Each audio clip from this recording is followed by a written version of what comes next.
Hi, so saw this very interesting video and thought I should showcase it because it shows that there is a very contentious thesis on the internet. It shows that a lot of people who are supposedly anti-feminist or normie are not actually anti-feminist or normie. Because just think of it like this: if the normies were anti-feminist, then why would there be feminism? In fact, why would normies suddenly become anti-feminist if they have been feminist for such a long time? Clearly, and that is something that even the feminists accept, that they have made leaps and bounds of success compared to, let's say, last century in advancing women's rights. And in fact, the women's rights movement has reached such a terminally high position that it has given rise to many other offshoots, like many other types of progressive movements, LGBTQ plus, and many other type of these movements that are formed or that are erected on the base of feminism and their concepts. So clearly, it is no doubt that the core of the normies and probably core of the many of these anti-feminists is also feminist. They are just feminists of different shade.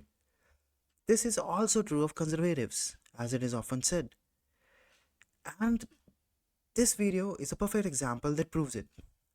So, I will not play the whole video. You can go and watch it yourself. But let us understand what is happening in this video. So there is one account on Twitter, I guess, which just posted this: Dear men, this is your daily reminder to avoid marriage. And it shows a man and a woman, a celebrity couple, and it shows them when they are of old age. And presumably, or obviously, this is referring to the woman turning fat. Now, if you look at this post, it's very easy to think, okay, maybe this post is hinting at something which is very commonplace in the society. This is exactly the reason why it is saying that it is a daily reminder to avoid marriage. Remember, this post is not about this couple because obviously it is advising other people, and other people are not going to marry this woman. This post is probably referring to this idea that the years of feminism or years of the normie activism has made this norm to be a case that there is no norm applicable or there is no expectation from a woman in a marriage. She's not expected to provide because the conservatives get angry about that, and she's not expected to look good. Why? Because then you are reducing her value to her looks, which is objectification. This is the simple point of this post, and it seems correct because obviously conservatives and a lot of people on this channel would get upset and would shame men who would take support from the woman, who would not be the provider or protector of the woman, because they are very concrete in their morality, in their idea that there should be norms. But these are the very people who probably 5 years ago and still are not very sure about the expectations on the woman. One reason may be that they are afraid of the feminist, but the other reason is that they know that the criteria and the standard has slipped away.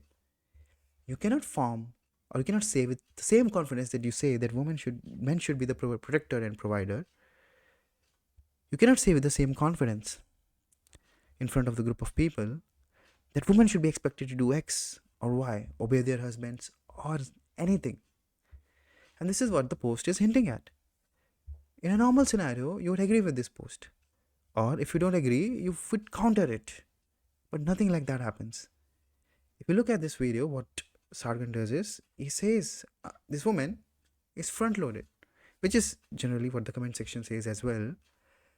And so the guy is winning at life. But notice the absurdity of this post. In fact, this reminds me of a very interesting uh, conversation, or a lot of interesting conversations that I have had, or a lot of people had had, that are very pro woman, and they follow this one simple aspect. Remember, whenever you are putting down a standard, you are not expected to follow that standard. It is assumed that you are honest. And if a lot of people are saying out that standard, then you would be following that standard. In fact, for example, a lot of feminists say that they believe in equality, but of course they don't. But there's an expectation that a lot of people who are saying that, like, yes, they believe in equality, or the leftists say that they are tolerant. If they are saying with such gusto, they must be to some extent. Otherwise, why would they say it? This is a very normal idea that a person has in mind. And the idea is that people would put their money where their mouth is. But the thing is with emotions that if there are people who want to protect a woman, they have no problem creating or bending the fabric of reality or morality, of their own desires, in order to satisfy their own sense of empathy or their attraction towards a woman. And the way that they will do it is by enunciating a standard that they will not follow. For example, a lot of people, a lot of Sims, or a lot of white knights would say something like, women are strong as well. They're as strong as men. Or they will say something like, women are as intelligent as men. They're as capable of becoming mathematicians or scientists. But notice a lot of the people who will say things like that do not want women to go in military, or to fight men, or to lead the nation and take the responsibility upon themselves to guide the industrial or the scientific or the academic development of the nation. Some do, those are very core leftists, but a lot of normies who say these things know that women are not as strong as men. And about the intelligence, if you merely look at the statistics and even the interests, this idea of claiming that women are strong or women are are equally intelligent, or pointing out that they are intelligent and they are strong when there are only two genders according to a lot of them, is bizarre. It is like giving participation or winning trophy to everyone. Women are strong against who? Of course, nobody is comparing them to weaker animals. There are only two genders. So when people say women are strong, obviously they want to mean that they are as strong as men, or they might be a little less, but are on the same class. But obviously, that is not something that a lot of them believe. But the problem is that is never ever going to affect them directly in their life, because they are never expected to hold on to that standard. When the draft comes, they can easily say, women, they don't have any place in war. Or when it comes to the point of asking a lot of women to take up science, to put expectation on them to be the breadwinner, to take on science or maths as a career, they can simply say, it's about the choice of the woman, and a lot of women don't like that. But women are as intelligent as men. Similar thing is happening there. You really think that a lot of people would marry this type of woman? Just think of it. If people would marry these type of women because they are front loaded, then the feminists are correct. All women are beautiful in their own ways. Remember, fat women would naturally have, as a measure of great probability, a higher load on the front. So, feminists are correct, because each of the different women would have something probably that would attract a certain type of men. So all of them are beautiful in that sense. In fact, the fat women are as good as the young and thin women. Why? Why is that? For the simple reason, because a thinner woman would have less fat probably on the front, but a fatter woman would have a lot of fat on the front and the back. This obviously would mean that whatever the comments are saying about the guy getting a nice pillow to sleep on would apply on all fat women. So why we are not accepting more fat models? It's a simple question. And the answer to that simple question is that there is no answer. Obviously, a lot of people who are saying this would not want to marry this type of woman. They would probably want to marry this type of woman. But they are able to say that this type of woman is also beautiful, just like the feminists are able to say that all women are beautiful, because it doesn't cost them directly in any way. And they don't feel ashamed of saying something that they don't actually believe in, because they believe that they are right, because they are being they are being kind to women, because it is literally affecting, it is literally activating their sense of empathy. And this is the funniest thing about all of this. Now, a lot of people are coping out of this by arguing something bizarre. This woman is very old. If my wife looked as good as this woman at the age of 60 or above, then I would be winning at life. But this is a totally absurd comparison, because the guy is also old and he looks quite fine. Remember, notice the absurdity of this comparison. These people are literally comparing this celebrity couple to normal everyday couple. It is like, imagine a guy saying that a woman who is rated, let's say, who is on the scorecard, who's so beautiful, they probably will rank 9 or 10 and probably from a good family. Why can't she marry a man who is earning, let's say, 1.5 times above the average household income of people in United States of America? Why? Because it's above average. A lot of people who love to be in that bracket. A lot of people would love to be in the bracket of earning 1.5 times more than the average person is earning. So it is obviously a position that a lot of people, like more than 50% of the people, would probably want to be in. And that is why, what would problem would a 10 rated woman, woman rated 10 would have in marrying a guy who's earning 1.5 times the average salary? And notice the absurdity of all of this. This is literally a celebrity couple. So obviously a lot of people here might be very happy if their woman, if their wife looked like this woman at the age of 60. But then they are not this guy. You notice the comparison. You notice the feminist angle in all of this. This idea is very absurd. It literally says that the standard that should be placed on a woman is a standard that will make her attractive to even the people who are average or below average. But this is not the same standard that is used on men.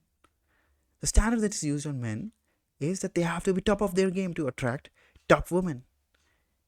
In fact, they have to attract top women in a society where a lot of women who are not at the top think that they are at the top and are told and treated as they are at the top.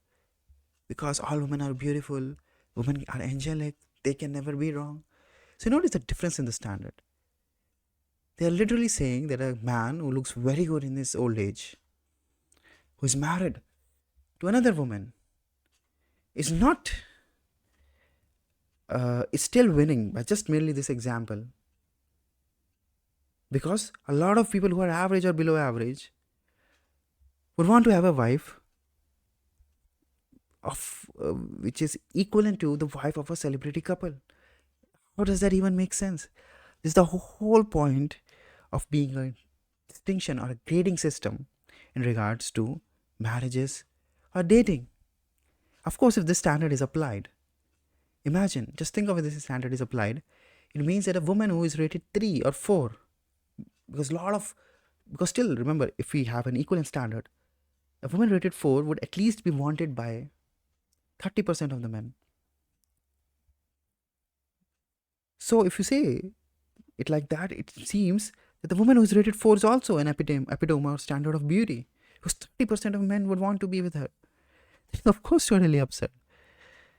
Because there are 60% or 70% of the men who don't want to be probably with her, or who could get with a better woman if there was an equivalent standard. So obviously it is absurd to compare what average men want, or men who are living average lives want, when you are referring to a celebrity couple and when you are referring to the husband in that relationship. And of course, there can be counter examples to this also. There can be a couple where man is not good and a woman is dashing and stunning. But notice, the point of this post is not to point at this celebrity couple. It is to use the celebrity couple as an example to point out that there is no expectation placed on the woman on her role or performance in a marriage. And what is the response of the other people? Well, same thing. They're calling them insults or something equivalent. And this makes it all funny. Because remember, this guy, George, is saying, luckily, you won't have to avoid it. Women will do that for you. Now notice this very bizarre argument. Because notice this argument, this argument does the same thing. It says, hey, if you believe that a particular woman is bad, women will not want to be with you. It makes all of sense. But if you notice that how this is placed or argued for in a society, it says that there is no objective value. We know that Steve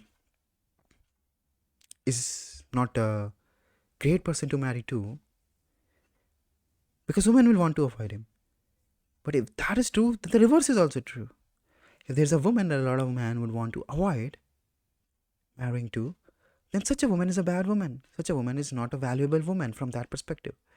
But this whole thing is contingent on this idea that people have independent on an objective value without their value being dependent on what the other gender wants. Notice this is a Christian idea. This is the idea that is present in the feminist society as well. Another point that is similar between the two, I'll say. Because the idea is that just what the other gender perceives in you in regards to desirability for being a marriage partner or a dating partner or being hot is not the full spectrum of your value to the society or your value as a human being. Now, these comments like this show that people don't really actually believe in that. But of course, when it comes to women, they will apply that standard and will say, oh, you're objectifying a woman by reducing her to her mere desirability in front of the other men. In fact, a lot of posts are funny because they do the same thing. So they are literally talking about her being front loaded. But just think of it in this manner. Do you think in the Western society, you could literally go out and say, yeah, this woman is very good. I wish I was married to because she's front loaded or she's back loaded. Of course, that would be treated as objectification. So what is happening in all of these things is simple. What is happening is simply that a lot of these comments are literally using something in order to defend this idea that this is a good, not a good example of what Steve was pointing out, but pointing to things that are not accepted in their society. But they pretend that they are accepted being society, or they act as they don't know, because that serves their purpose. If indeed the Western society was such that people could literally go and say, yeah, a woman's value majority is in looking good for the partner, and if she is front loaded, then I'm winning. Can you go out and say that in front of the normies without it not saying it like a fact and not just a joke? Of course you cannot, because if you were able to, then the whole point of this post would be seriously nonsensical, and such a post probably would not exist, because the idea is that you cannot say that. The reason is you cannot say that is simply because a lot of women and a lot of people will get offended that you have reduced the woman to her single aspect, whether she is desirable to men or not. So you choose either of the one two. If you believe strongly that yes, it is the job of the woman to look good and desirable in form of marriage, and she's doing that perfectly because she's front loaded, then place that expectation on women. And if you are able to place it, of course this post becomes nonsensical. But the question is whether it is being done or whether it is not being done. And the answer is, of course it is not being done. This is simply the truth of this whole escapade. This is where I will end this. I mean, if you go to the comments, you can see a lot of stupid comments. And I can point them all day long, but probably in another video. But one must understand how this pro-women groups work. They often use a standard nobody's actually following. And the reason why they don't have any shame in following that standard is because they believe that what they're doing is right, because it is their sense of empathy that is asking them to do all of these things. Because obviously people feel far more protective towards the woman, which makes them willing to lie, to twist morality, and to state that what they desire is not actually what they desire, or what they don't desire is what they actually desire. In that regard, these people are simps, just like the people on the extreme left, who would say all women are beautiful, or all women are goddesses, or Christians who will semi-pretend that all women are angelic. Now let us end this argument right here. And I hope you go through this video and see it, and you go through the comments and get a laugh. But understand, this is exactly the reason why all people in the previous societies believed in one common thing. They believed in not letting people decide, because they knew that people were emotional about the basic truths or about the man-woman interaction, the dynamics of it. Let's end it here now.